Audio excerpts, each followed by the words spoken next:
warahmatullahi wabarakatuh. Nama saya Siti Kirani. Di sini saya akan menjelaskan tentang akses mikrotik.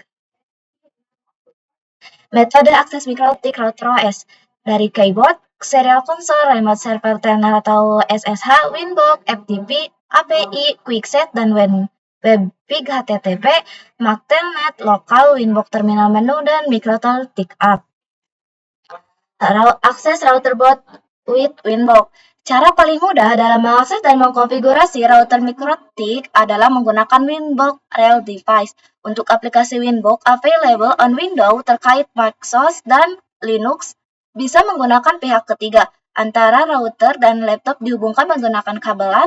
Available access by MAC and IP address, user admin, password blank, pengenalan hotspot dan IP address. Uji coba yang pertama login Winbox with MAC address, yang kedua login Winbox with IP address.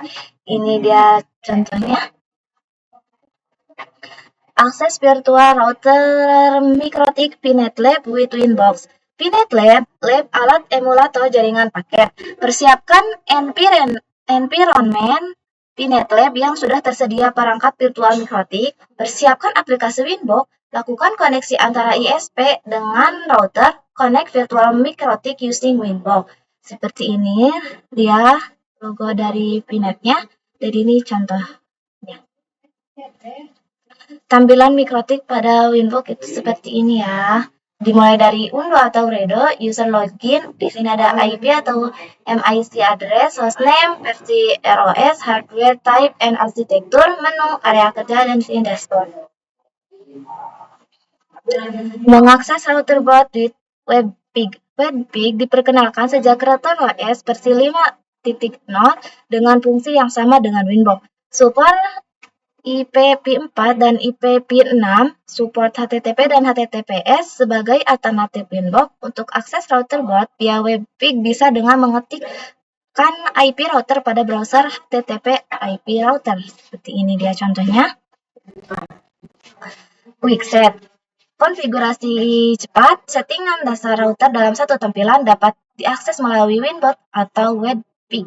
Seperti ini dia contoh tampilannya. Remote Access Telnet dan SSH.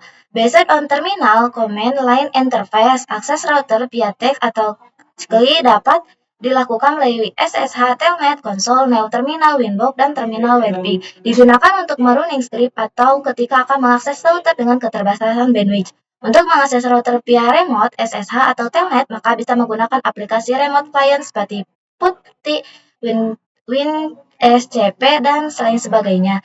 Ini dia tampilannya.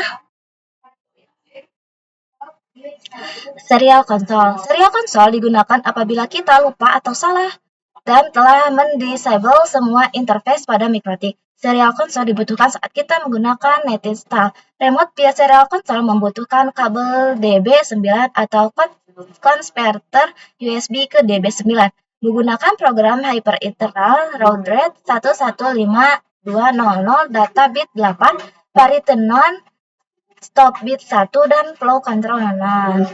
Seperti ini dia contohnya. Dan ini contoh-contoh dari kabel-kabelnya. Cara menggunakan serial console. Masuk ke terminal seperti PuTTY, pilih connection, type serial, dan sesuaikan serial line COM yang dapat dilihat pada device manager. Lalu speed baud rate 115200 khusus perangkat mikrotik. Seperti ini dia contohnya. Mungkin cukup sekian dari saya. Mohon maaf bila ada kesalahan. Wassalamualaikum warahmatullahi wabarakatuh.